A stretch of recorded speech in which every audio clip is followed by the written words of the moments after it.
우리 옛날에 어렸을 때 다 어느 집에나 지나간 시간 동안 뭘 했나? 이런 생각이 들다가도 꽃 한 송이 피는 것도 햇볕과 바람이 거들고 기도처럼 맺히는 아침 이슬 덕인지 몰라요. 그늘진 마음에 순한 볕을 들이고 조금씩 슬픔의 무게를 덜어낼 수 있는 곳. 여기는 마음자리 챙기는 종이약국입니다. 당신의 마음을 다독이는 책담 방송. 김은숙 시인의 다독다독. 안녕하세요 여러분. 어제 5월 15일이 불기 2568년이었습니다. 불자가 아닌 분들한테는 좀 생소한 용어일 수 있어요. 그런데 이제 부처님 오신 날도 봉축 표어를 정하는데 2024년 불기 2568년 봉축 표어가 마음의 평화, 행복한 세상이었습니다. 굉장히 간단하고 평이하죠. 그렇지만 마음의 평화에서 행복한 세상이 이루어지는 게 아닌가. 모든 것의 시작은 우리 마음에 있다. 이런 생각을 다시 짚어보는 날이었는데요. 여러분도 많이 알고 계실 밥 딜런이라는 가수가 있어요. 그분은 가수인데 뮤지션인데 노벨 문학상을 받기도 했죠. 그분의 외할머니가 밥 딜런에게 그런 말을 했다고 합니다. 행복이라는 건 뭔가를 그렇게 얻으려고 구하려고 가는 길 위에 있는 게 아니라 길을 걷는 것 자체가 오늘을 사는 것 자체가 행복이라고. 어쩌면 지금 우리 마음이 평화로운가, 부대낌이 없는가, 누군가와 갈등이 없는가, 이런 것을 생각해 보면 내가 지금 행복한가도 알 수 있을 것 같습니다. 사람마다 그 독서하는 걸 좋아하는 이유가 참 다양하겠지만 저는 시 읽는 걸 참 좋아하는데 왜 좋아하는가를 어제 또다시 생각하게 됐어요. 오늘의 시집을 어제 저녁에 다시 보면서 시집 한 권으로 이렇게 많은 걸 담아낼 수 있구나. 이런 삶의 물결을 접할 수 있다는 것만으로도 정말 감사하다. 책이 주는 힘, 시가 주는 힘을 어제 다시 생각했는데요. 제가 그런 생각을 하게 된 시집은 사는 거 그깟이라는 제목도 좀 남다른 면이 있죠. 사는 거 그깟이라는 시집을 보면서 어제 그런 생각을 했습니다. 사는 거 그깟이라는 두 번째 시집을 내신 이호준 시인님 모셨습니다. 네, 시인님 네, 안녕하세요. 안녕하세요. 네, 불러주셔서 고맙습니다. 네, 네. 제가 시인님의 남다른 이력을 좀 소개해드리고 인사 말씀 듣겠습니다. 2013년이니까 한 11년 전에 시와경계에서 작품 활동을 시작하셨고 티그리스 강에는 샤가 산다라는 시집을 출간하셨습니다. 시집은 이번 시집이 두 번째인데요. 산문집이 참 많아요.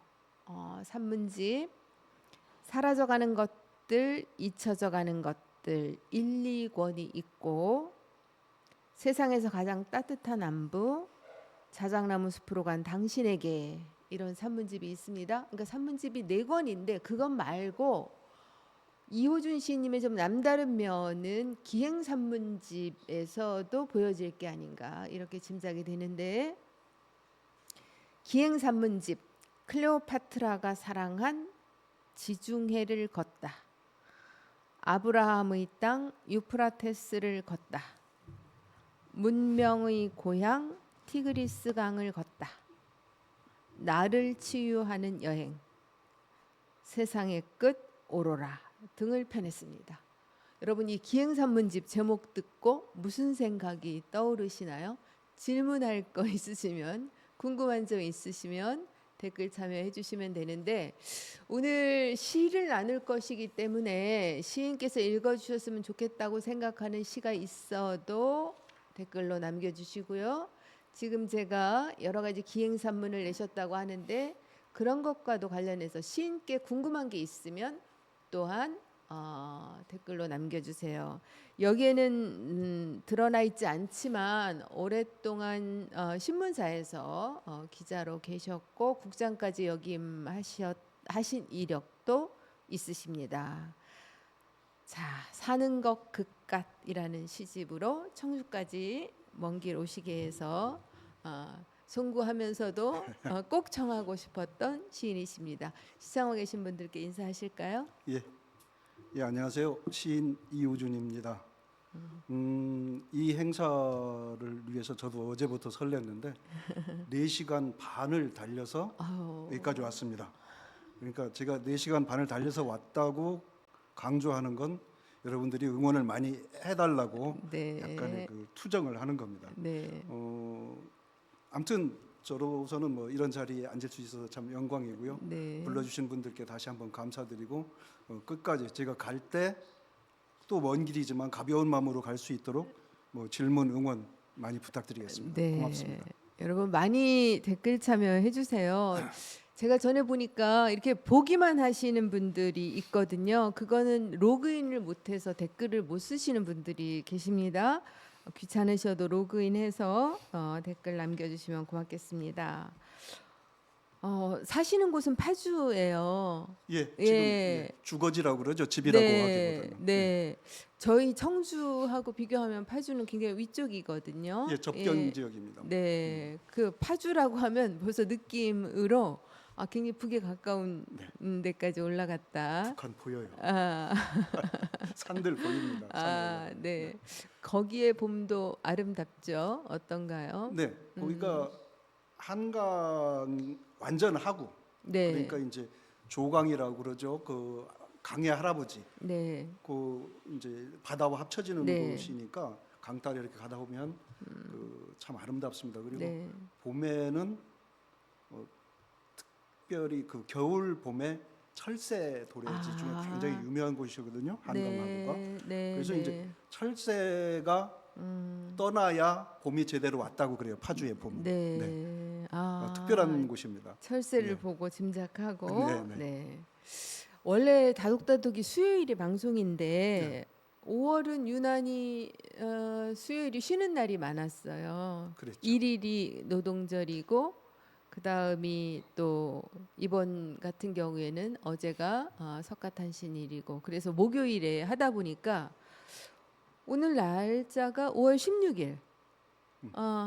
숫자로 516이 되더라고요. 516. 그게 우리나라에는 그 숫자로 기억되는 어떤 역사적인 날들이 있는데 516 하면 저는 금방 무엇이 이렇게 떠오르거든요. 그렇죠. 저도 이 516이 정말 엄청난 날인데 작가님한테는 언제 그 516의 의미가 언제 이렇게 확 다가오셨는지 네. 저는 좀 늦게 제가 고등학교 졸업할 때 고3 때가 79년 11.6이 있었어요. 그러니까 대학생이 돼서나 군사정권이 뭔지 제대로 조금 저도 알았거든요. 비슷했어요. 네. 비슷한 세대를 살았는데 저는 그 5.16을 이끈 박정희라는 분이 그냥 그 사람은 직업이 대통령인 줄 알았어요. 어렸을 때 그랬잖아요. 네. 그리고 이제 고등학교나 대학에 들어가서나 네. 그런 의식이 생긴 거예요. 네. 그 진짜 억울한 건 뭐였느냐면 네. 그 왜곡된 교육을 받았다는 거죠. 네. 그러니까 진정한 시민혁명이라고 할 수 있는 네. 4.19는 네. 4.19 학생의거라고 배웠어요. 네, 그리고 맞습니다. 군사정변인 네. 5.16 지금 말씀하신 네. 주제 등 5.16을 혁명이라고 혁명이라고. 네. 그리고 나중에 알고 보니까 억울하더라고요. 그렇죠. 바뀌었더라고요. 제가 그래서 대학 1학년 때 엄청 많이 울었고 아까 예. 제가 시집을 드렸는데 거기에 그 시 속에도 그런 내용이 있어요. 제가 너무 늦게 앓은 거죠. 억울하죠. 네. 저도 억울했습니다. 네. 굉장히 억울한 세대예요. 사실은 네. 요즘 세대들은 네. 저게 무슨 얘기인지 잘 몰라요. 그런데 네. 내 청춘의 한 대목을 네. 굉장히 그 어려서부터 네. 대학생이 될 때까지를 네. 그렇게 알고 살았다는 거는 네. 화가 나는 일이죠. 네. 그래서 대통령은 제가 출생에서부터 고3 때까지 한 사람이어서 그냥 이게 같이 붙여 있는 보통 명사 같은 줄 알았어요. 그럼요. 그 대통령 그 사람만 아는 줄 알았어요. 네, 맞습니다. 첫 시집 티그리스 강에는 샤가 산다가 2018년에 출간이 됐고 네. 지금 이 시집은 올해 초에 올해 그렇습니다. 초에 예. 두 번째 출간인데 산문집이 굉장히 이제 여러 권 기행 산문이 나왔거든요. 그래서 제가 알기에도 여행 언론인으로서 사신 기간도 길고 이후에 여행 작가로도 많이 알려져 있는데 네. 시집이 나왔을 때 선생님 지인들 그러니까 언론인으로 알고 또 여행가로 알고 있는 많은 주변 지인들이 네. 시집이 나왔을 때 보고 어떤 반응을 보이셨는지 저는 이거보다 어쨌건 첫 시집이 나왔을 때 말하자면 이게 바로 나 시인이라는 걸 공표하는 것과 마찬가지잖아요. 그래서 지인들이 어떤 반응을 보이셨나요? 처음에 등단이라는 거를 2013년에 하고 남들보다 많이 늦었죠. 네. 공식 그 네. 문단에 나온 건 네. 많이 늦었죠. 그리고 이제 2018년에 이제 시집을 냈을 때 축하는 많이 해주셨는데 생각보다 그 사람들이 충격이 좀 덜했어요. 네. 왜냐하면 예.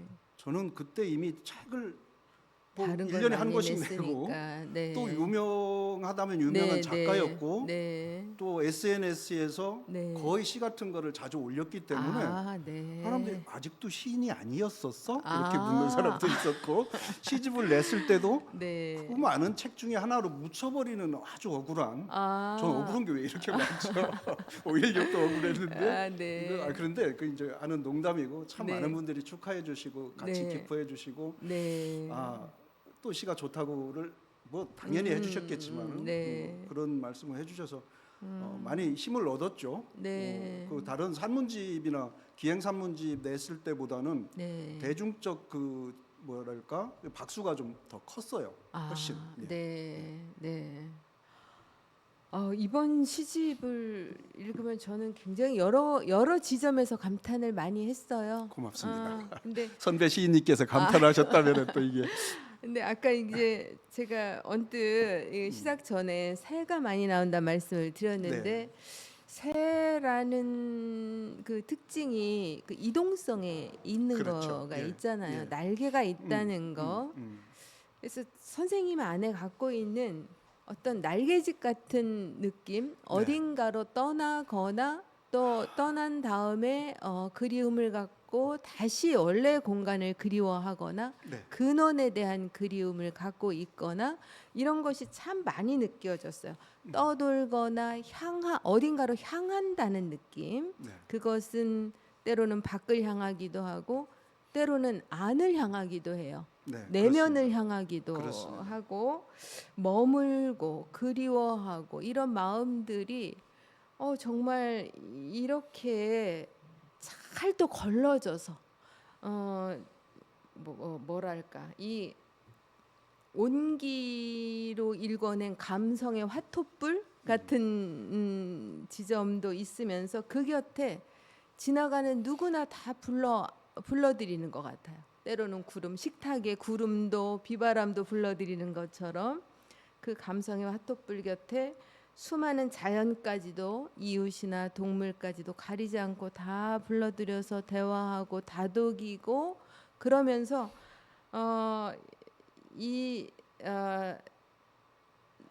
본인이 갖고 있는 그 자연스러운 숨결 같은 것으로 그런 걸 그물망 삼아서 감정을 잘 걸러냈다는 느낌이 들었어요. 굉장히 잘 읽어주셔서 네. 저는 영광입니다. 또 한 번 영광입니다. 아니 정말 그렇게 그래서 이렇게 정제될 수 있구나 그러면서 일부러 막 멋을 부리지 않았어요. 저는 그건 아주 맞습니다. 멋부린 시들 저 아주 싫어하거든요. 막 어렵게 쓰는 건 말고 이게 공들이는 건가 모르지만 막 생소한 용어들 일부러 써가면서 막 기교를 많이 부리는 시 네. 싫어하는데 그런 시가 없이도 네. 꽉 차 있거든요. 네.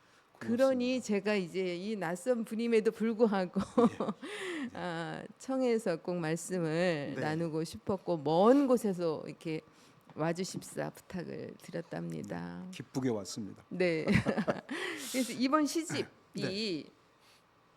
시인 자신이 느끼는 첫 시집과 좀 달라진 점 이런 게 있으면 말씀해 주세요. 예. 그거는 사실 이 첫 번째 집도 여기 있는데 네. 그 구성은 네, 비슷해요. 네, 거의 여행을 앞에 내세웠고 네. 뭐 어떤 삶 뭐 이런 네, 식으로 네, 쭉 내세웠는데 일부러 그렇게 제가 구성을 비슷하게 하면서 네, 그 좀 첫 번째 시집과 두 번째 시집을 같이 읽으신 분들한테는 네, 그 느낌을 좀 같도록 해드리기 위해서 네. 구성은 같되 내용은 확연하죠. 예를 들어서 네, 여행이라는 걸 제일 저는 서두에 내세우는데 네. 제 정체성이기 때문에 네, 여행이 첫 번째 시집의 여행은 여기에서 여기를 가는 거예요. 네, 그래서 지명이 많이 나옵니다. 네, 뭐 제가 주로 많이 갔던 터키나 네. 뭐 저쪽 북유럽 쪽이나 러시아 쪽이나 뭐 네. 이런 쪽의 지명을 대상으로 또 그곳에 뭐 사는 사람들이나 거기 살던 사람들을 대상으로 네, 이제 시를 썼다면 두 번째 시집엔 지명이 없어요. 네, 두 번째는 제 삶을 반영한 건데 네, 네, 이제는 여행을 가든 안 가든 저는 여행을 하고 있는 거예요. 네. 그러니까 예. 여행을 계획 세우고 여기서 여기 가는 게 아니라 제 삶이 유목이기 때문에 네. 삶을 유목하고 있기 때문에 제가 인제에 살든 파주에 살든 네. 뭐 춘천에 살든 서울에 살든 의정부에 살든 가는 곳에선 지금 나 여행 중이야라고 얘기할 수 있는. 네. 난 지금 여행을 하고 있어. 네. 내면이 그렇다는 거예요. 네. 그래서 그런 것들 그래서 지명이 나오지 않는 여행을 제일 앞에 내세운 거. 그런 부분에서 이제 좀 차이가, 다르다. 네. 그리고 두 번째는 이제 그러니까 저는 첫 번째는 여행자라면 네. 두 번째는 그 유랑자죠. 네. 삶을 네. 유목한다고 좋은 말로 하지만 유랑하고 있는 거죠. 두 번째 차이는 그 시적 대상을 보는 눈, 네. 그다음에 마음. 그러니까 뭐 예를 들어 뭐 새도 말씀하셨지만 새에 대해서 제가 쓴다면 네. 전에는 관찰자적 입장에서 새를 봤겠죠. 네. 두 개의 날개, 네. 목이 길고. 네. 저는 두 번째 시집에서는 첫 시집과 다르게 좀 웅숭 깊어졌달까요? 제가 그 안에 들어가서 제가 새가 되는 거죠. 네. 좀 더 깊이 들어갔다는 그런 부분이 좀 다르고요. 세 번째는 종교적 색채를 띠기 시작하죠. 네. 네. 네. 제 친한 김정수 씨는 저보고 예. 형은 종교 시집을 하나 따로 좀 내라고 아. 권할 정도로 아. 어떤 종교를 깊이 들어가서 사람들을 괴리시키는 게 아니고 네. 사람들을 이게 불교가 네. 종교 중에 불교인데 네. 불교를 이렇게 표현할 수 있구나 하는 그 종교 색채를 띈 시들이 네. 드러났죠. 그거는 네. 제 시 사는 것 끝까지도 나오지만 제가 절에서 불목한 이로 살았기 때문에 네. 직접적인 영향을 받을 때 쓴 시들이에요. 네. 그리고 끝으로는 약간 농담성입니다만 사랑과 이별에 대한 시가 하나도 없어요. 첫 번째 시집은 많습니다. 그게. 네. 그렇게 구분이 좀 됩니다. 네. 유머 감각도 여기 많이 들어가 있어요. 그렇죠. 이 시 속에. 그리고 네. 어떻게 보면 바람 같고 구름 같이 네. 사실은 바람이나 구름이 늘 선생님 벗이에요. 그럼요. 벗이고 예, 가장 친해요 저하고. 네, 그렇게 낯선 곳을 유령하면서도 한편으로는 언제나 몸과 마음을 누일 곳을 향해 가는 그런 아주 뭔가 아늑한 정처에 대한 꿈꾸는 그런 게 있고 희구하는 게 있죠. 네. 예. 아버지 이야기도 참 많고 예. 네, 유전을 보면 아버지 같은 사람 안 되고 싶었다고 하면서도 아버지에 대한 시도 예. 많고 사람의 온기에 대해서 굉장히 많이 생각하게 됐어요. 그렇습니다. 예, 네. 아까 그 새에 대한 말씀도 하셨지만 이웃이라는 시는 결국 새에 대한 이야기인데 그렇게 새건 바람이건 구름이건 나랑 같이 생활하는 그냥 동반자들이에요. 그래서 그건 의인화라기보다는 네, 그냥 나지요. 예, 나라는 투영된 또 하나의 나라든가 네. 그 이유시죠. 네. 그래서 요 시 한 편으로 한 사람이 그거는 우리 각각의 삶이 다 다르지만 우리 안에 어떤 것이 일렁일 수 있고 또 어떤 생각을 잠시 할 수 있고 또 그 생각에서 어떻게 벗어날 수 있고 하는 여러 가지를 짚어보는 좀 시들이 많아서 저로서는 매우 제가 너무 좋아하는 스타일의 시였어요. 그러시군요. 고맙습니다. 네, 예. 예. 그래서 이제 이 시집 출간한 다음에 뭐 뜻깊었던 일, 뭐 축하하는 자리가 있다든가 또는 뭐 누구로부터 뭐 무슨 뜻밖의 기별을 받았다든가 뭐 이런 거 있으면 말씀해 주세요. 저희가 그 글을 쓰든 시를 쓰든 하나의 네. 그 일종의 그 동력이 되는 것들이 몇 가지가 있는데 이 시집 이전에도 그런 경우가 있었어요. 제가 산문집을 냈을 때인데 제 산문집이 그 당시에 세월호 때 네. 나온 산문집이 하나 있었어요. 근데 누군가가 죽음을 염두에 두고 어느 곳을 갈 때 이걸 딱 한 권을 들고 갔는데 죽지 않고 살아서 나왔다는 얘기를 들은 적이 있고요. 네. 그 뒤로 제 SNS에서 페이스북에서 어느 날 밤에 아주 낯선 분한테 전화가 왔는데 네. 저 사실 오늘 저녁에 죽으려고 하는데 선생님 목소리 한번 듣고 싶어서 어렵게 전화번호를 수배해서 전화를 드렸습니다. 그래서 그분하고 오랫동안 얘기를 했어요. 근데 그분이 살아서 지금 잘 살고 있어요. 트럭 네. 운전하고 계신데 네. 그때 이제 모든 게 다 잃고 네. 네. 이제 죽음만 생각. 그날 저녁에 죽으려고 했다는데 그러니까 이 얘기를 왜 하냐면 이제 다른 일에 배경인데 그런 이야기를 들으면 네.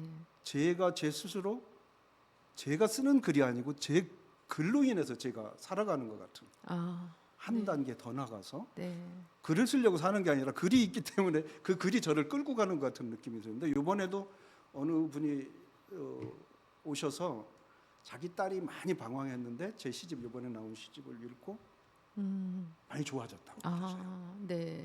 꼭 제 시만 그렇게 씁니까만 그런 영향력. 네. 그리고 이제 딱 한 번 제가 행사를 했는데 시집을 내고 그것도 김정수 시인이 주도해서 이제 네. 4월 1일 날 만우절날 이제 네. 시 읽기를 했어요. 네. 시 낭송이 아닌 낭독을 네. 했는데 네. 제 잘 아는 시인이 이거 읽어가면서 막 우는 거예요. 펴자마자 우는 거예요. 네. 이미 울음을 준비해가지고 온 듯이 네. 저는 그런 것들이 이제 하나의 잘 아는 문학에서 문학이나 뭐 이런 연극에서도 하는 정화라고 생각하거든요. 네. 눈물을 통해서 나를 씻어내는 네. 카타르시스의 과정이라고 생각하니까 제가 이게 좀 더 잘 써야 되겠네. 영향력이 무섭구나. 네. 그러면 제가 잘못 쓰면은 네. 살려고 했던 사람도 죽음을 생각할 수도 있잖아요. 그러니까 가능하면 사람을 살리는 시를 써야 되겠다. 네. 이런 생각을 합니다. 그거 뭐 몇 가지 사례 중에 하나기는 한데 아무튼 그래서 그런 게 저를 끌고 가요. 지금도. 네. 예. 시를 쓰는 이유가 됩니다. 네. 시 쓰기를 잘했다는 생각이 그런 순간 드실 수 있고 또 내 안에 그런 것들이 새로운 동력을 만들어내고 그렇습니다. 예. 예. 제가 제일 잘할 수 있는 게 그나마 이거였는데 네. 이걸 안 했으면 어쩔 뻔했어. 네. 잘하셨어요. 그러면 댓글 참여하신 분들 소개해드리고 그 다음에 이제 신앙독 하도록 하겠습니다. 댓글 참여해주신 분들 고맙습니다. 이재표 시인 오늘도 현장에 있습니다. 양경환님, 이호준 시인님 안녕하세요. 인사 나눠주셨고요. 김우식 시인 여기 다독다독 출연했던 분으로 이 프로그램을 아주 굉장히 애정을 갖고 응원해 주시는 대전에 사시는 시인이신데요. 오늘도 기대하며 6월엔 제가 책방 행사하는데 오신다고 했어요. 고맙습니다. 양경환님 신문사 국장까지 하시다가 불목한 일 하신 이유가 궁금했습니다. 멋진 글을 쓰기 위해서인가요? 이따 답변해 주실 거고요. 우와, 사강 선생님 너무 반가워요. 선생님 호가 사강이신가 봐요. 지난번에도 이게 혹시 생각사자를 쓰나요? 네. 내 강자. 네, 생각이 네. 흐른다는 네, 그런 뜻입니다. 예, 그런 것 같아요. 와, 이호준 시인이 멋지다고 하신 분, 바이바이 굿이라고 하셨고, 조우연 시인 고맙습니다. 나영애님, 마음이 아름다우시니 모습도 멋지시다고 하셨습니다. 아, 옹기 화토불 제가 아까 말씀드린 것 같고 이야기해 주셨고요. 오랜 팬이라고 하셨습니다. 스카이님, 이호준 작가님, 하주석경님, 아, 오랜만입니다. 반갑습니다. 박진희님, 이호준 시인님 팬이라고 사람을 살리는 시를 쓰고 싶다고 하신 거 멋지다고 선생님 자체가 위로라고 나영애님께서 말씀해 주셨습니다. 거의 대부분 여성 팬이신 느낌이에요? 그러게요. 이상하네. 아이, 제 친인척은 다 남자인데. 아니요. 이렇게 여성 팬이 있는 것도 힘이죠. 저는 제가 그 남편 새끼 나쁜 새끼라는 이 시도 너무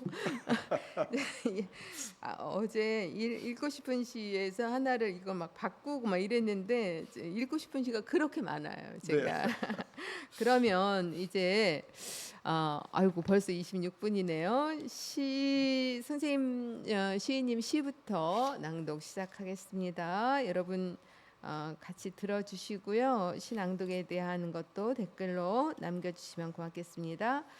제일 먼저는 표제시를 읽으실 거예요. 시집을 갖고 있는 분은 58쪽을 펴주시기 바랍니다. 제가 읽을까요, 바로? 네, 네. 네. 예, 제 표제시입니다. 표제시니까요. 순서가 저한테 왔네요. 네. 예, 사는 거 그깟. 20년 살던 집 파는 소리에 도장 찍고 오는 길. 아이들 다니던 학교 담장 밑에 산국 곱다. 돌부리에 걸린 척 내 집을 돌아본다. 작년에 절집 불목하니도 그만뒀으니 집도 절도 없다 생각하니 허전하다. 그러다 이내 고개 젓는다. 저 꽃은 들보 하나 얹은 적 없어도 환하게 웃지 않느냐. 재산세 같은 건 잊고 살아도 되니 얼마나 좋으냐. 사는 건 맹물로 허공에 그린 그림 같아서 한 뼘도 안 되는 길을 평생 헐떡이며 걸어왔다. 10켤레 넘는 구두굽이 바깥쪽만 닳아 없어진 뒤 남은 건 기울어진 어깨. 사는 거 그깟. 주춤거리며 따라오던 아내가 밥이라도 먹고 가잔다. 단골로 다니던 추어탕집으로 간다. 아이들 키운 집 넘기고 정든 동네 떠나려니 서운하겠다. 그대와 나 한 시절 뜨겁게 생을 외쳤느니 밥보다 먼저 소주 한 병 주문한다. 언제 우리 다시 이렇게 앉아 서로의 손에 젓가락 쥐어줄까. 제피가루 너무 많이 넣었다고 툴툴거려 볼까 생각하니 또 잠깐 먹먹하다. 모처럼 마신 낮술이 걸음마다 매달린다. 오늘이 아내가 있으니 그럴 리 없겠지만 나도 모르게 101번 버스에 취한 몸 실을지 몰라서 현관문에 머리 댄 채 삐삐삐삐 비밀번호 누를지 몰라서 머릿속에 남아있던 숫자 몇 개 얼른 지운다. 사는 거 그깟. 이상입니다. 집을 파시고 네, 파는 어디로- 날입니다. 어디로 이동하셨나요? 지역은 같은 지역으로 가셨나요? 예, 어떤가요? 아내는 의정부로 가고 저는 파주에서 살고 이때도 예. 따로 떨어져 무슨 이혼했거나 별거 중이거나 졸혼을 한 거는 아닌데 네. 형편상 이제 또 저는 작업실이 네. 필요했기 때문에 이렇게 네. 돌아다니고 네. 아내는 서울에 살다가 의정부 가서 지금 살고 있습니다. 네. 제 작은 아이하고. 네. 제가 바로 이 시가 쓰여지기 전 단계의 시를 읽겠습니다. 성탄전야, 어느 성탄전야. 네. 46쪽입니다. 시간적으로는 이게 더 먼저인 것 당연히 같아요. 그렇습니다. 네. 어느 성탄전야. 전화기 이쪽 뼈까지 시린 남자가 전화기 저쪽에서 눈처럼 어둠 적시는 여자에게 집을 팔자고 말한다. 30년 일해서 유일하게 남은 재산이라고, 너와 내가 이 생에 세운 단 하나의 깃발이라고, 집이란 말도 못 꺼내게 하던 남자가 집을 팔아치우자고 사랑 고백하듯 속삭인다. 살얼음이를 뒤꿈치 들고 걷는 것도 못할 짓이라고, 쫓겨서 가지 말고 웃으며 떠나자고 눈송이처럼 가벼워진 목소리로 말한다. 여기저기 빚을 끄고도 얼마가는 남지 않겠느냐고, 좀 멀리 가면 몸 뉘을 곳 하나 못 구하겠느냐고, 아이들에게 조금씩 떼어주자고, 빈손으로 시작해 팔집이라도 남겼으니 다행 아니냐고 어깨라도 두드려 줄 듯 나직나직 말한다. 곤궁도 살아있으니 겪는 것, 개똥밭에 굴러도 이승이 좋다지 않더냐고 아끼던 농담까지 늘어놓는다.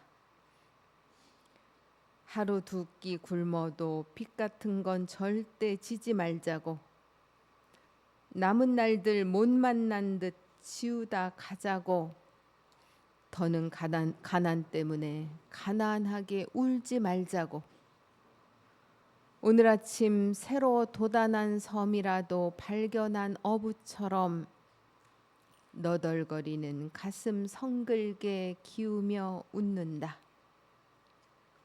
별들도 일찌감치 아랫목 파고드는 성탄 전야였다. 그림 한 편의 그림이 아니라 드라마 한 편을 여기서 봤어요. 이것하고 사는 거 그까지 연결되니까 연결시. 시간 차이는 네. 한 5년, 아니 5년은 아니지만 한 3년 정도 차이가 나는데 네. 같이 연결되는. 네. 이때 집을 내놨고 네. 이때 팔렸습니다. 네. 그러니까요. 이게 이 어느 성탄 전야를 보면 처음에는 내가 30년 일해서 이 집 하나 마련한 거야. 이 집은 절대 안 팔아. 팔겠죠. 이렇게 막 예. 하다가 결국은 이제 팔게 되는 상황에 이 부부의 대화 같은 걸 보고 하필이면 또 성탄 전야에 하필이면 그날 결심했습니다. 네, 어떠세요? 이런 게 이게 사는 거는 정말 정답이 있는 건 아니고 어떤 물결 속에 물결치는 속에 우리가 그 흐름을 타는 것 같은데 그렇습니다. 예. 그 흐름이 남에 의해서 이렇게 만들어지는 흐름 속에 내가 있으면 참 불안하고, 네, 근데 내가 그 흐름을 주도하면 좀 낫죠. 그렇죠. 네, 예. 예, 그런데 이 주도 못할 때가 있어요. 네, 풍랑이 거센 날 내가 물에 빠졌을 경우 네, 내가 헤엄을 친다고 그걸 주도해서 빠져나오진 못해요. 네, 그럴 때는 네. 차라리 죽지 않으려고 차라리 생존에 네. 대한 노력을 할 수밖에 없는. 네, 그래서 내가 이길 수 있는 게 음, 별로 없어요. 네, 우리 사람에 의해서 자주 상처받고 네. 또 사람에 의해서 치유당하고 네, 그러잖아요. 네, 네. 그게 내가 나 상처 줘 치유해줘 그래서 해결되는 게 아니기 네, 때문에 세상 네. 살이가 좀 그렇죠. 네, 예. 근데 많은 걸 이렇게 좀 놓으면 어떻게 태도를 삶에 대한 태도를 바꾸면 어느새 내가 흐름을 주도하게 되는 상황이 있죠. 지금 선생님이 그렇습니다. 지금 예. 많은 것을 어딘가에 집착하거나 이렇지 않고 놓아버렸기 때문에 자유로우시고 평화롭죠. 새의 마음을 많이 네. 새를 품고 사실 수 있는 게 아닌가. 그렇습니다. 아무튼 지금 선생님 말씀하신 그 집착하지 않는 자의 행복을 네. 저는 누릴 줄 알아요. 그거는 네, 예. 결심이나 어떤 책을 보고 배우는 게 아니고 네. 깨달음처럼 오죠. 네, 네, 그러니 그렇더라. 네. 이러니 평화롭더라, 행복하더라, 자유롭더라. 네, 그거를 알면서도 못하는 사람이 있고, 네. 저는 애당초 진 게 없기 때문에 놀 게 별로 없었어요. 네. 네, 좋습니다. 어쨌건 지금 시 두 편 얘기를 했는데 선생님의 삶에 대한 많은 게 여기서 네. 이제 보여졌어요. 그러면 아까도 새에 대한 이야기를 했는데 선생님이 두 번째 낭독해 주실 시가 새에 대한 겁니다. 새를 묻다 32쪽 펼쳐 주시면 고맙겠습니다. 네, 새를 묻다 읽어드리겠습니다. 새를 묻다. 강가를 걷다 땅에 누운 새 한 마리 보았다. 누구를 찾아가던 길이었을까? 아찔했을 추락의 기억은 지워졌지만 날개에는 방향과 속도가 작전 지도처럼 선명했다. 말할 수 없는 것들이 남긴 말은 말보다 눈물에 가깝다. 신은 여전히 자신을 절대 공정이라고 믿는 걸까? 새에게 떠안긴 주검 어디에도 생을 거둔 이유 같은 건 적혀 있지 않아서 21g이 빠져나간 뒤에 고요만 완고했다. 강물이 보이는 언덕에 새를 묻었다. 존재와 부재는 한 번의 삽질로 경계를 지웠다. 봉분 대신 흰 제비꽃 한 송이 심고 다시 오라고 축원했다. 신의 속내를 눈치챈 새는 다시는 슬프지 않을 것 같았다. 기도를 버린 자만 진정한 자유를 얻는 것. 새를 묻는 건 나를 묻는 일과 다르지 않아서 새로 생긴 우동 앞을 오래 서성거렸다. 네. 기도를 버린 자만 진정한 자유를 얻는다는 이 부분이 네, 어떻게 보면 우리 사람들이 거의 기도가 네, 거의 갈구에 해당하는 게 많잖아요. 그렇습니다. 바라는 거. 예, 뭘 좀 해달라고 예, 기도하죠. 예, 뭘 좀 갖고 싶다고 기도하고요. 이기게 해달라고 예, 기도하죠. 원하는 게 그 기도 속에 들어 있어서 네. 요 시에 대해서도 좀 소개를 해주시겠어요? 네. 이 시는 제가 아까 말한 대상에 나를 편집시킨 네. 그런 시 중에 하나죠. 네. 새와 내가 동일시되는 동일시, 예, 그렇죠. 예. 주검마저도 네. 새의 주검을 나- 나의 주검으로 치환시키는 뭐 네. 그런 시입니다. 그래서 21g이란 말을 궁금해하실 분들도 대부분 아는 얘기지만 네. 영혼의 영- 무게를 보통 우리 네. 21g이라고 네. 그러잖아요. 이제 네. 1907년에 그 미국 의사가 이제 음. 결핵 환자를 특수잔치에서 죽은 다음에 6명을 재보니까 진짜 21g씩 빠졌더라고 그래요. 네, 네. 그러니까 제가 이제 새와 저를 동일시한다는 얘기는 21g만큼은 새도 나도 똑같겠다. 네. 육신의 무게하고 영혼의 무게는 다르겠다. 뭐 이런 네. 생각을 해가면서 쓴 시고 네. 언젠가는 새를 묻는 내가 또 나를 묻을 날이 곧 오겠다. 이렇게 떠도는 새와 떠도는 나, 네. 죽은 새, 죽음이 멀지 않은 나. 뭐 네. 당장 어떤 죽는다는 건 아니지만 이런 식의 어떤 동일시한 시 중에 하나라 제가 네. 이 시를 좀 읽었으면 하는 생각을 했습니다. 네. 예. 예. 제가 이거 소개해달라고 말씀드린 이유가 있어요. 바로 그 말씀을 듣고 싶었던 거거든요. 우리가 이제 일반 독자들이 읽을 때 이게 작가가 완전히 투영된 그런 시라고 읽어내지 못할 수도 있기 때문에 그렇죠. 때로는 설명이 필요해서 네. 안내를 부탁드렸고 예. 새에 대한 시다 보니까 제가 원래 이웃이라는 54쪽의 시를 읽으려고 예. 처음에 메모를 했었는데 네, 네. 바꿨어요. 제가 남편 새끼 나쁜 새끼를 기어이 읽고 싶어서 30쪽입니다. 민박집 남자로 살아가기라는 부제가 있는 시인데요. 제목이 남편 새끼 나쁜 새끼. 아우 너무 좀 적나라한 것 같은데 시를 보면 굉장히 따뜻합니다. 혼자 찾아와 숙박하겠다는 여자는 불안하다. 언제 무슨 일이 일어날지 모르니 우물가에서 노는 아이 보듯 살펴야 한다. 두 번째 인생쯤 사는 얼굴로 술 한잔 하자고 청하면 마누라 금가락지 훔쳐 노름방 다녀온 사내처럼 엉거주춤 앉을 수밖에 없다.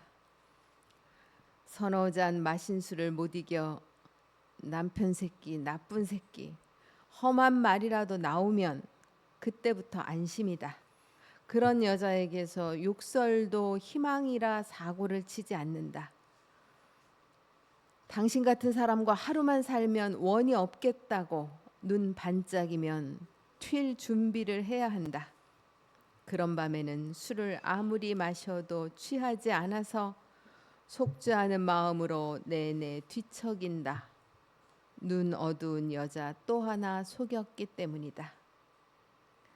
나는 세상에서 가장 죄 많은 가장 떠돌다 떠돌다 세상의 끝에 틀어박힌 남자. 내 아내도 지금쯤 어느 술집 불빛 흐린 구석에 앉아 남편 새끼 나쁜 새끼 되낼지 모르는데 나는 여기서 저무는 생술잔에 구겨 넣고 있다. 아, 이것도 이 장면이 또 펼쳐지잖아요. 선생님 시에 그런 게 많아요. 이제 그래서 이렇게 오히려 욕하는 여자면 욕이라도 나오면 이제 크게 사고 치지 절대- 않겠구나. 절대 죽지 않습니다. 네, 이렇게 하고 당신 같은 사람과 하루만 살면 원이 없겠다 이렇게 말할 정도로 내가 좋은 사람으로 보인다고? 아, 내가 또 한 여자를 속였구나 하고 뒤에 속죄하는 마음으로 눈 어두운 여자 또 하나 속였기 때문에 속죄하는 마음으로 뒤척인다. 이런 여러 가지의 그 진행이 시에서 보여주는 진술에 담긴 마음이 읽혀져서 너무 좋았어요. 네. 이 시는 뭐 따로 설명은 필요 없는데 그럼요. 네. 제 경험이 그러니까 흔히들 얘기하는 이 요주는 삶이 시가 된다. 뭐 대부분 그렇긴 하지만 네. 사실은 이 시의 70% 이상은 어떤 상상력에 의해서 쓴 게 더 많은데 네. 이런 것들은 아주 말 그대로 그대로. 리얼리티에 대한 기록이에요. 네, 그래서 네. 제가 강원도 인제 예술인초원에 들어가서 있으면서 직접 경험했던 네. 사실은 남편 새끼 그 나쁜 앞에 요게 예. 원래는 개였어요. 네. 네. 제가 요걸 막 할 수 없어서 지금 참고 있어요. 남편 새끼 새끼였는데 네. 이걸 나중에 이제 시집 내면서 좀 제가 순환시켰는데 아, 네. 이렇게 술 한 잔 먹고 막 절 찾아온 건 맞는데 네, 네. 자기 신세한탄을 하는 사람이 있으면 네. 거기 저 사람의 그 슬픔과 아픔과 네. 괴로움을 공유하면서도 거기에 또 바로 제 아픔이 네. 그- 투영돼서 그렇죠. 네. 그런 시인데 네. 이 시를 재밌어들 하시더라고요. 네, 예. 사실 여기에 그 욕이라도 하면 오히려 안심이라는 게 나오는데 저도 이제 예전에 막 힘들고 막 이랬을 때는 그냥 안으로 꾹꾹 눌러놓지 제 이야기 자체를 꺼내지를 안 하죠. 않았어요. 안 하죠. 그런데 한 10년 이상 지나서 10년도 뭐예요? 한 거의 20년 이상 지나서나 하나씩 조금씩 꺼내니까 그 다음에나 사람들도 물어보는 것도 하지 못하다가 요즘 때로 물어보기도 하고 뭐 이렇게도 하는 게 이제 풀어놓을 수 있는 단계가 됐구나 이런 짐작이 예, 얘기를 뭔가 꺼내야지 그만큼 안에서 웬만큼 정돈이 됐다는 거니까요. 네. 이분 뭐 잘 살고 계실 겁니다. 네. 혹시 이 방송 봤으면 좋겠네요. 아. 선생님이 이제 세 번째 읽어주실 건 92쪽입니다. 바닷속에 마을이 있어서. 네. 바로 읽겠습니다. 네. 바닷속에 마을이 있어서 꽃게다리에 달콤한 살을 빼먹으며 생각한다. 바다에서 온 살이 어떻게 단맛을 낼까? 바다 밑에 소금 만드는 맷돌만 있는 거 아닐 거야. 바다의 문 밀고 아득한 곳까지 내려가면 언덕 너머 사탕수수밭이 있을 거야. 씨 뿌리는 이만 있고 거두는 이 없는 밭. 문어도 넙치도 꽃게도 입이 심심하거나 출출하면 밭으로 달려가 달콤한 사탕수수를 먹을 거야. 나그네도 밭둑에 앉아 시장길을 끄겠지. 누군가는 사탕수수를 베어 설탕과 과자를 만들 거야. 문 밖에 두면 배고픈 누구든 먹겠지.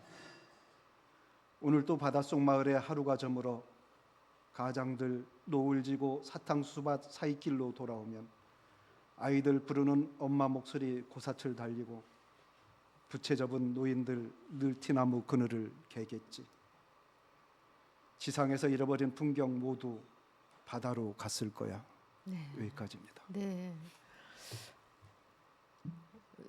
꽃게다리 저는 이 시를 보면서 음. 우리가 정말 그 꽃게 살이 엄청 달콤하잖아요. 달근해요. 예, 진짜로. 왜 그럴까? 이게 하나만 리얼리티예요. 한 첫 줄만 그 자리에서 꽃게다리 먹고 생각하는 거예요. 이 부분이. 예, 그 다음에 이제 생각의 전개가 음. 그냥 맛있다라고만 생각하면서 먹었지. 아, 이게 그 다음에 이제 그 다음 전개에 대한 건 정말 시인님만의 네. 독자적인 생각의 나래가 펼쳐진 것이라서 이것도 한 생명과 관련된 이야기거든요. 그렇습니다. 그래서 바로 이어지는 감자밭에서도 제가 이제 이어서 읽을 건데요. 네, 네. 이 바닷속에 마을이 있어서라는 것은 하나의 그 뭔가 달콤한 맛을 만드는 것에도 수많은 것들이 막 깃들어낸 것처럼 감자밭은 또 어떻게, 감자는 어떻게 무엇으로 만들어지나를 생각해 보겠습니다. 93쪽입니다. 감자밭에서. 감자꽃에서는 향기 대신 땀 냄새가 난다. 세상의 눈이 꽃을 맴도는 동안 뿌리는 암흑 속을 더듬어 물을 깃는다. 줄기와 잎과 꽃의 갈증을 누기고 누군가 먹일 감자 알을 키운다.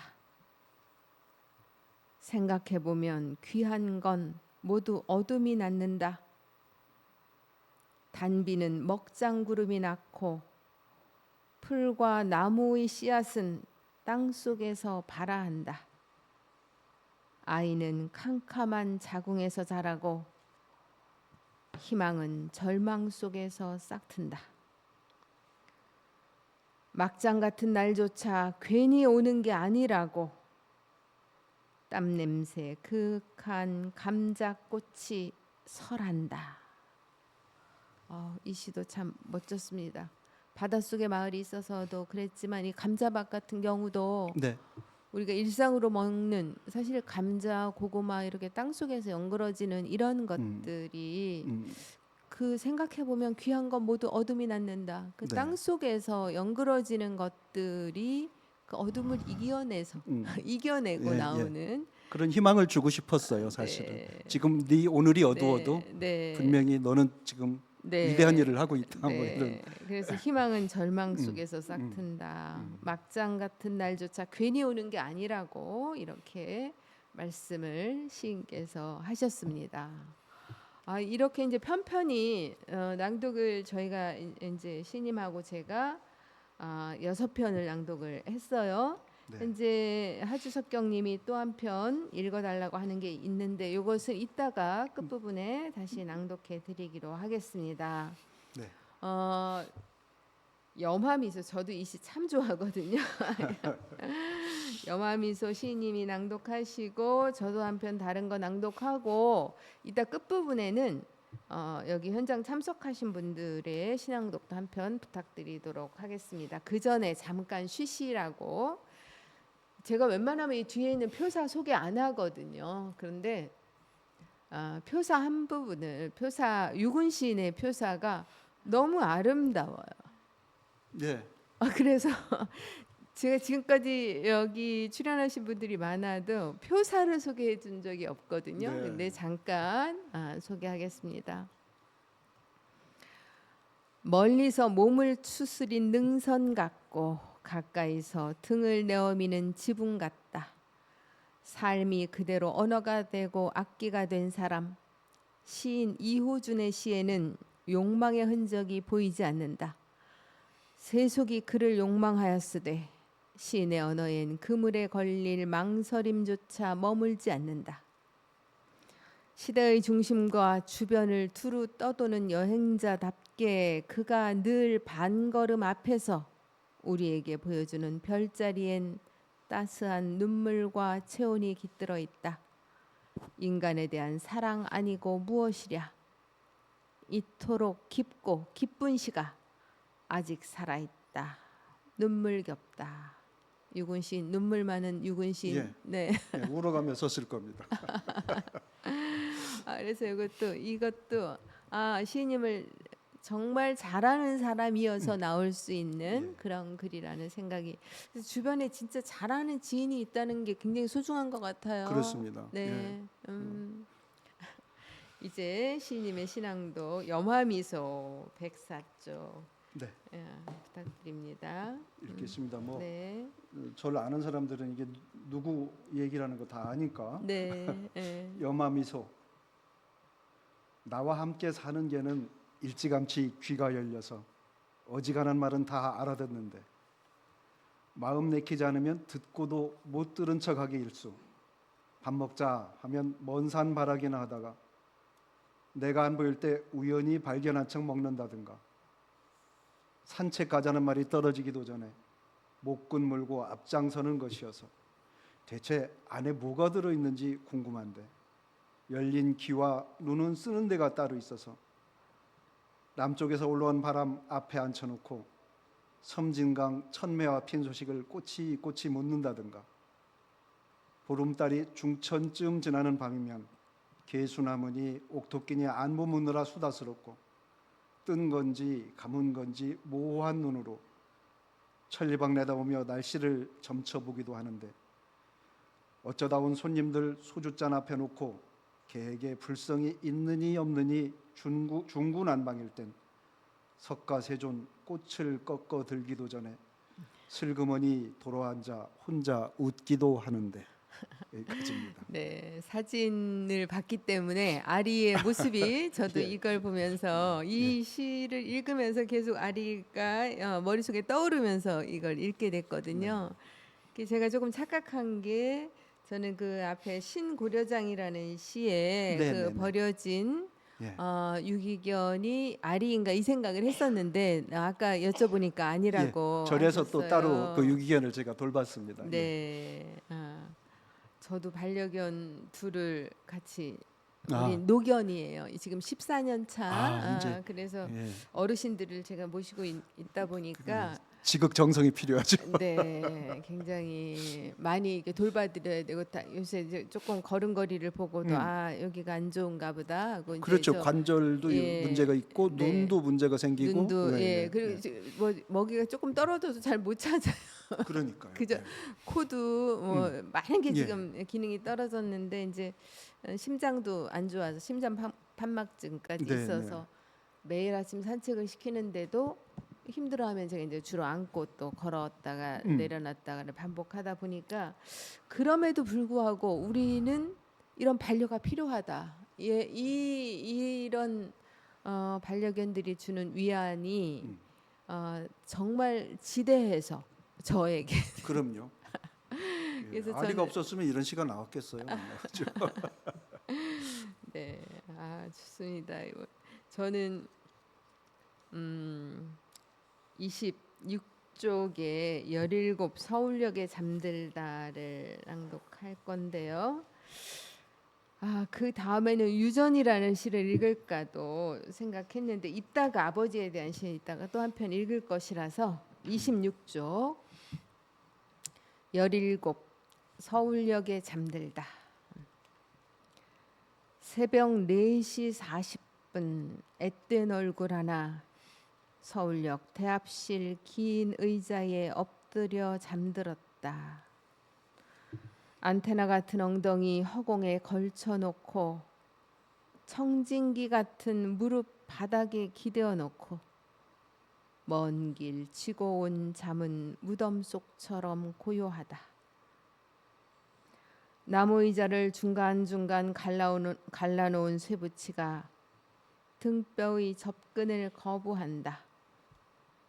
맨발 뒤꿈치에 걸어온 지도가 어지럽다. 끈떨어진 슬리퍼는 저만치 달아나 외면하고 있다. 얼마나 떠다니다 이곳까지 흘러와 배낭 하나 못 건진 생 부려놓았을까.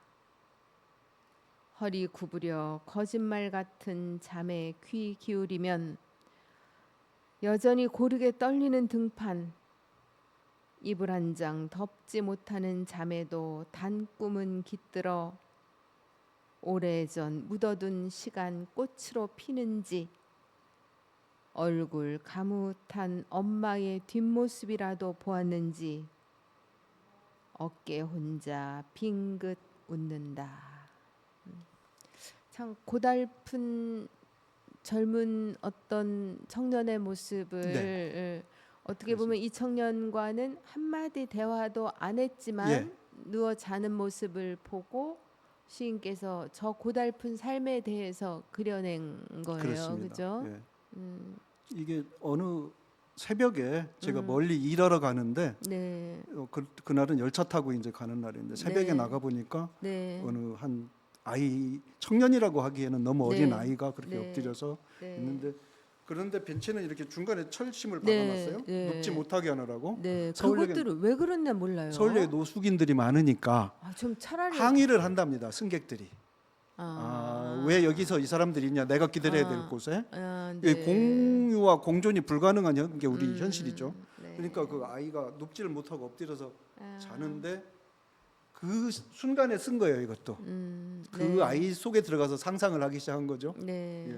예. 저한테는 참 아픈 손가락처럼 늘 가슴에 얹혀 있는 네. 예, 그런 젊은 네. 친구. 저도 음, 자식들이 있으니까 네. 더군다나 그 예. 예, 그런 공유할 수 있는 감정이 많죠. 예. 그 제가 이 시를 읽은 건 시인님이 갖고 있는 시선에 그 연민이 많이 또 있어요. 네. 그게 우리한테는 사실 시를 쓰는 건 밝고 찬란한 곳을 찬양하기 위해서 쓰는 게 아니잖아요. 우리가 그렇습니다. 그늘진 곳에 있는 어떤 예. 숨어 있는 존재들에 대해서 눈길을 조금 더 주게 되는데 그런 면이 여기서 또 확 드러나서 네. 이 시를 소개했습니다. 오징어 덕장으로 갈까요? 네, 119쪽입니다. 119쪽 오징어 덕장의 아침. 이게 제가 읽을 차례죠. 네, 오징어 덕장의 아침. 음, 바닷속을 거침없이 날아다니던 영혼들. 날개 젓고 관성 토닥거려 재운다. 등 굽은 햇살이 날숨의 잔해를 염습하는 시간. 쇠골장은 곡이 없어도 장엄하다. 날개 가진 것들은 모두 허공에서 이별한다. 소구름까지 모두 쏟아낸 몸뚱이 어둠 너머까지 밝힐 듯 저리 투명한 것은 발가 벗어서가 아니라 욕망을 내려놓았기 때문, 미움의 언어를 품지 않기 때문. 비우는 건 빛나는 빛보다 더욱 빛나는 일이라고 바람이 바람결에 지장경 독송한다. 예, 여기까지입니다. 네. 여기도 이제 지장경 독송이 나왔는데 여기 시 곳곳에 무슨 명부전도 나오고 정멸복음도 네, 네. 나오기도 하고 아까 염화미소도 그렇고 자비심도 나오고 그 네. 사찰 향적사 만리산 향적사도 만리산 향적사는 네. 사실은 저하고는 전혀 무관한 네. 상상 속의 절이었는데 예. 이름을 지어서 했는데 있어요. 나중에 보니까 만리산 향적사가 있더라고요. 제가 검색해 이게 봤잖아요. 그러니까 이게 부처님의 이것도 가피가 아닌가. 저는 이게 경북 봉화에 있길래 그러게요. 네. 진짜 아. 그냥 머릿속에 상상해서 향적이라는 거를 향이 네. 쌓이는 어떤 그런 네. 세상을 제가 기대하면서 향적사라고 네. 이름을 네. 지었거든요. 네. 거기에 요사체가 있는지 뭐 없는지 저는 몰라요. 그러니까 네. 아마 청량산 그쪽이 아닌가 싶기는 한데 나중에 네. 보니까 봉화 쪽에 그런 절이 있더라고요. 네, 봉화예요. 예. 세상에.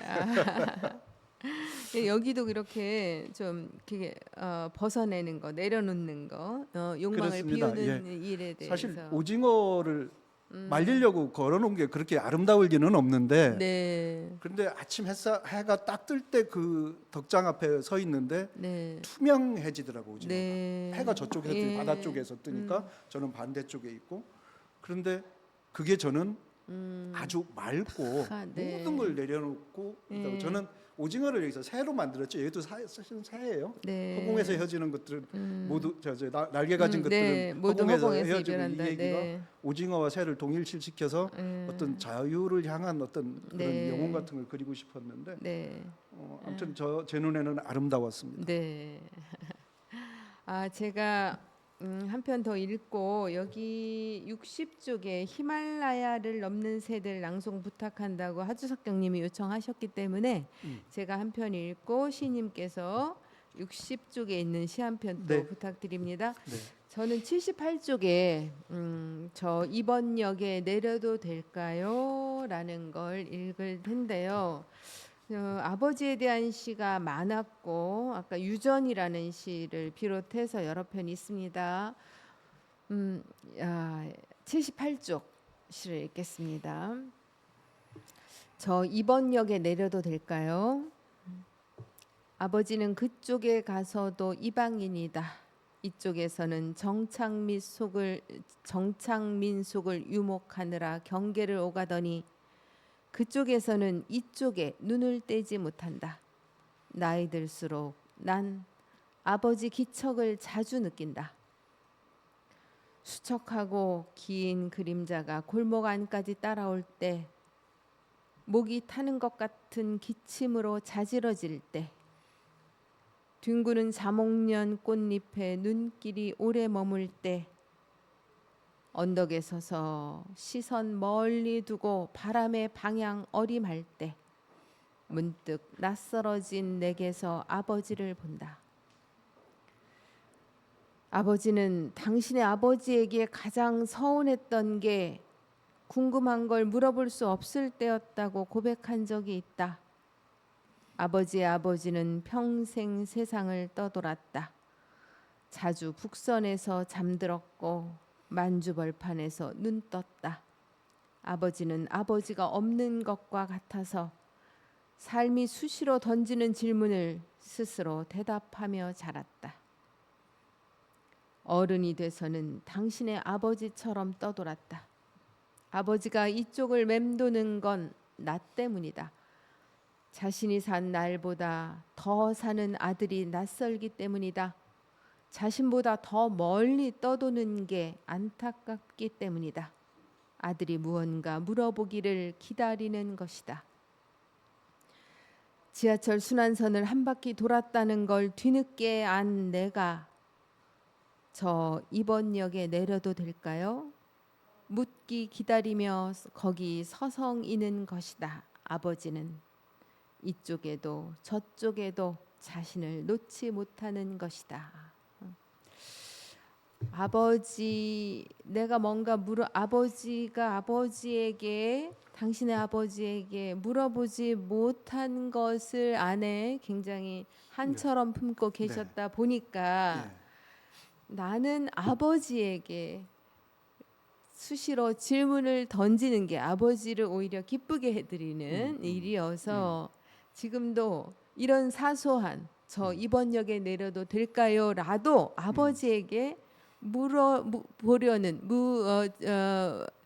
예. 물음을 던지는 아들의 마음. 이 부자간의 이런 게 어떻게 보면 3대의 이야기가 예. 시 한 편에서 이렇게 잘 새겨졌습니다. 이 시도 저는 참 좋았어요. 제가 개인적인 그러니까 제 성장기나 태어난 어떤 집안 배경에 대해서는 거의 시화하지 않는. 않는데, 예. 근데 이거는 이제 아버지를 생각하면서 아버지와 할아버지는 50대 중반에 두 분 다 돌아가셨어요. 네. 저는 이제 60대 중반을 넘어서고 네. 있고 그러니까 그분들보다 더 사니까 네. 이제 그분들에 대해서 이제 좀 이해를 하고 싶어지고 그렇죠. 그분들의 못다한 이야기를 제가 조금씩 하고 싶어지는 네. 그런 게 있었습니다. 네, 알겠습니다. 시간이 4시 조금 넘었지만 조금 더 진행하겠습니다. 아까 요청하신 60쪽 히말라야를 넘는 새들 시인님이 낭독하시면 지금 현장 참석하신 분 중에 누가 한 편 읽어주실 거를 부탁드립니다. 네. 예. 히말라야를 넘는 새들, 히말라야 봉우리를 넘는 새들이 있다. 하늘도 쩡쩡 울며 깨지는 고도를 온몸으로 열며 꽁꽁 언 발로 언 발을 감싸며 흐르지 못하는 눈물로 눈물을 훔치며 이름마저 얼어붙을까 서로 부둥켜 부르며 8,848m 산정을 넘어가는 새들.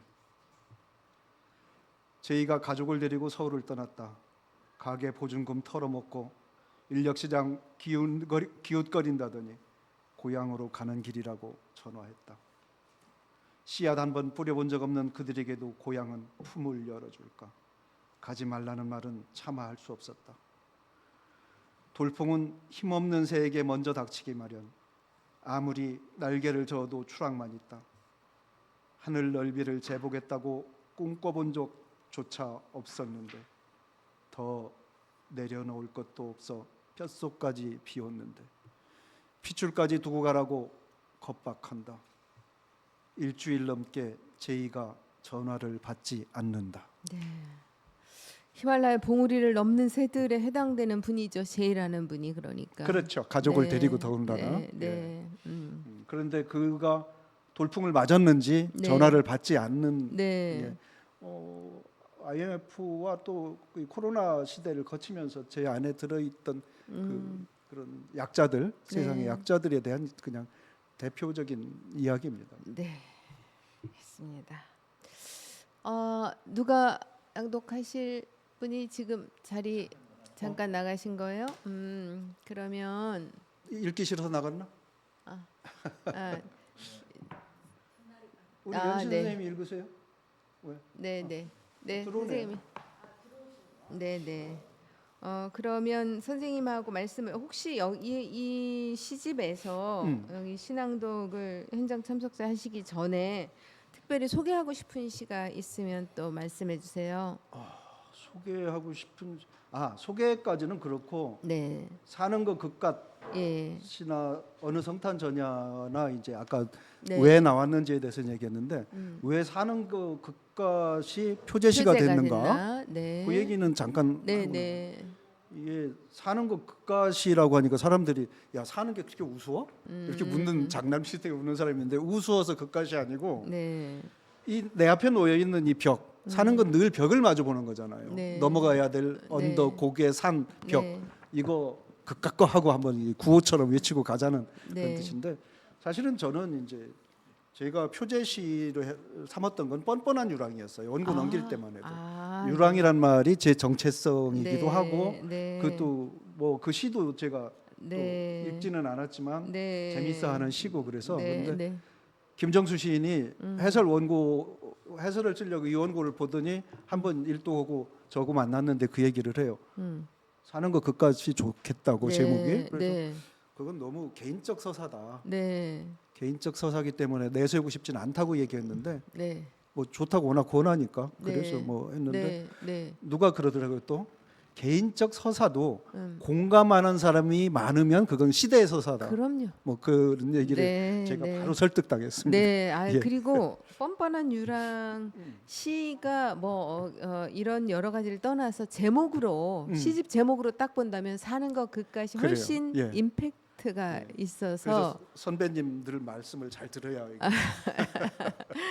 잘하셨습니다. 그러면 현장 참석하신 분 성함도 말씀해 주시고 몇 쪽의 그 제목 시 낭독하실 제목도 말씀해 주시면 고맙겠습니다. 성함부터 말씀해 예, 주시겠어요? 저는 천안에서 왔고요. 네, 김윤미입니다. 네, 고맙습니다. 네, 반갑습니다. 네, 저기 페이지 52페이지 이팝나무 아래서 한번 네. 읽어보겠습니다. 네, 고맙습니다.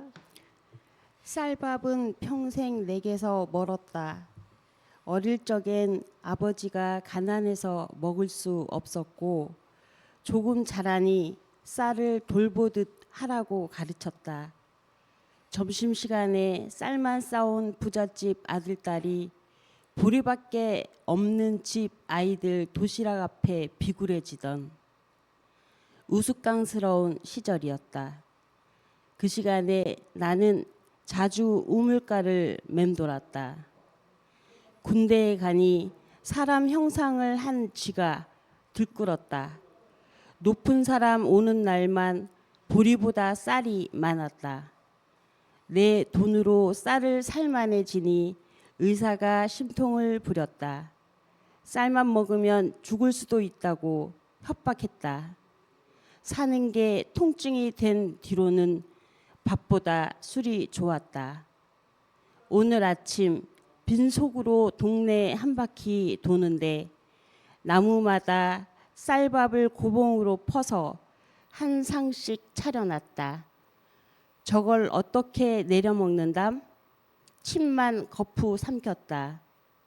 쌀밥은 여전히 내게서 멀거나 높고 고깃국에 이 밥 한 상 차려드리고 싶은 아버지는 오래전 강 건넌 뒤 전화 한 통 없고. 네, 고맙습니다. 고맙습니다. 네, 천안에서 와주셨네요. 네, 고맙습니다. 정말 이팝나무도 꽃이 요즘에 절정일 때여야 되는데 일찍 펴서 일찍 졌습니다. 일찍 그때 지고. 또 비가 막 와서 어린이날 네, 그때. 예. 네, 그랬습니다. 정말 이팝나무를 보면 꽃이 아주 향기롭기도 하고 고봉밥이 쌀밥 떠오르기도 생각납니다. 하고, 네, 그렇습니다. 10분이 초과돼서 이제 뭐 더 많은 말씀을 못 나누지만 그래도 추가로 시집에 대해서 하시고 싶은 말씀이 있으면 해주시고요. 네, 추가로 뭐 시집에 네. 대해서는 뭐 예. 10시간을 떠들어도 부족하겠습니다만 그래요. 네. 아무튼 오늘 들어주신 분들한테 뭐 고맙죠. 네. 그리고 많이들 읽어주셨으면 제시가 네. 그렇게 어렵지도 않고 그럼요. 아까 선생님 말씀하셨다시피 네. 좀 공감할 수 있는 부분들이 많이 있을 테니까 네. 예, 네. 뭐 그래서 뭐 앞으로의 계획이 혹시 뭐 다른 거라도 이게 뭐 다- 꼭 책과 관련된 게 아니어도 예. 되고, 네. 아주 단기적으로는 이제 다음 달 초에 6월 네. 초에 이제 이사를 하며 이사하시- 춘천으로 갑니다. 이제 네. 제 여행지가 바뀌는 거죠. 네. 유랑자의 여행지가 춘천이 되는데 춘천으로. 이번 이사의 원인은 이제 아리라는 제 네. 연마미소의 주인공이 네. 마당에 있는 집을 구해주기 위해서 이제 네. 몇 달 동안 찾아다니다가 드디어 네. 임자를 만나서 사진에서 가고 봤어요. 하반기쯤에는 이제 산문집을 내고 싶은데 산문집 써놓은 게 많은데 네. 전에는 1년에 한 번씩 책을 내다가 이제 책을 안 내버릇하니까 네. 저는 뭐 출판사에 이렇게 푸싱하고 그러는 거를 못해요 잘. 네. 그래서 써놓은 건 많은데 그 중에 하나쯤은 네. 뭐 개하고의 대화록을 하나 내고 싶은 생각도 네. 있고 네. 뭐 좀 독특하게 네. 당장은 그렇습니다. 예. 네. 기대됩니다. 이런 것도. 저희가 이제 댓글을 많은 분들이 남겨주셨는데 제가 보니까 처음부터 끝까지 일관되게 참여해 주신 분이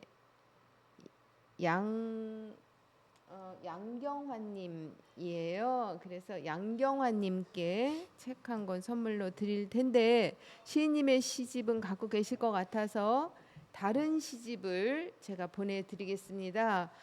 여기에 이메일 주소 보내지면 글이 주소랑 남겨주. 혹시 양경환님 아시는 분인가요? 예, 그 제 책 그 저기 시 읽기 행사 네. 그때 그 저 멀리 오셨던 경주에서 오셨던 분이에요. 대구 대구에서. 저쪽에서 경상도에서 이렇게 오셨던 분이요. 그때 처음 뵀는데 네. 저한테는 은혜로운 분이잖아요. 그렇죠? 네. 그래서 제가 강제로 오빠라고 부르라고 그랬습니다. 네. 여기 저 주소 이메일 주소 좀 남겨주고요. 일이 알려진 이메일로 성함, 주소, 연락처 남겨주시면 다른 분의 시집, 박완호 시집 누군가 오. 나를 검은 토마토라고 불렀다. 이 시집도 너무 좋아요. 좋은 정말. 박완호 시인이 시잘 예, 그래서 제 여기 다독다독에 출연했던 시인님인데 이 시집 보내드리겠습니다. 그러면 이제 아무래도 마무리를 해야 될 것 같은데 오늘 어떠셨어요? 좀 한 시간 뭐 금방 가서 아쉽지만 너무 짧아요. 짧아요. 4시간 반을 달려왔으면 4시간 반은 해야 된다고 저는 강력하게 주장합니다. 이거 끝나고 아니 그만큼 재미있었다는 얘기를 이제 네. 역설적으로 말씀드렸습니다. 네. 저희가 처음에 이렇게 책으로 하는 이야기 1시간 한다고 하니까 작가님들 중에 그 1시간 지루해서 그거 어떻게 하냐 뭐 이렇게 얘기를 하시던 분이 본인이 출연을 하고 나서 1시간 금방 간다. 너무 짧다. 이런 말씀을 하시는 거예요. 그러실 왜냐하면 거예요.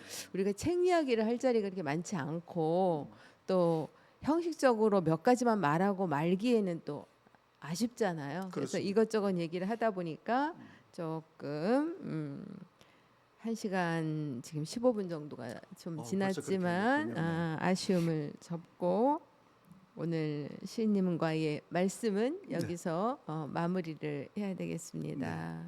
불러주셔서 고맙습니다. 네. 예. 예. 여러분 우리가